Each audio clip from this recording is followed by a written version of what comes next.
Livia Firth has been calling for major change in the fashion industry. She made headlines by starting something called the Green Carpet Challenge, urging celebrities and top designers to take part in more mindful forms of fashion. She runs a sustainability consulting firm called EcoAge, and had just been invited to speak at a conference on the future of fashion.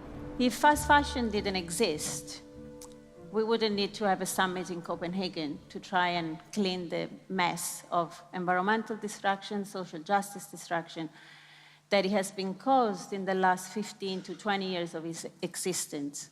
Fast fashion wants to produce fast, so the garment worker has to produce faster and cheap. So the garment worker is the only point of the supply chain where the margin are squeezed.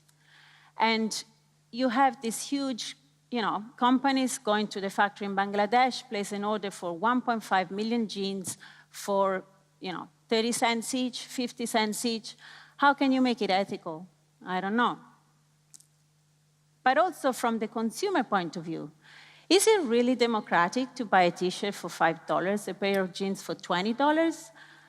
Or are they taking us for a ride? Because they're making us believe that we are rich or wealthy because we can buy a lot. But in fact, they're making us poorer. And the only person who is becoming richer is the owner of the fast fashion brand. So that makes me a little bit angry.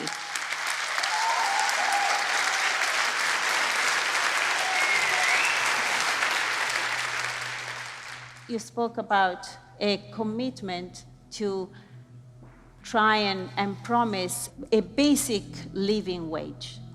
What does that mean? How do you define a fair living wage in Bangladesh? What does that mean? And I have a pilot project in 3 factories, and by 2018, 15% of your factories are gonna have that. It's not good enough. It's not. It's very clear for us that what a living wage is something that the workers should say.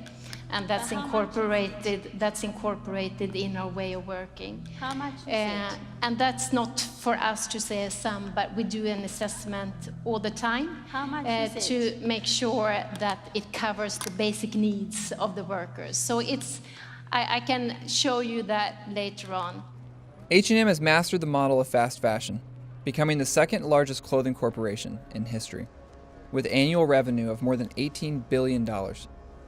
They are now one of the largest producers of clothing in both Bangladesh and Cambodia. Sadly, along with every other major retailer I asked, they declined all interview requests for this film.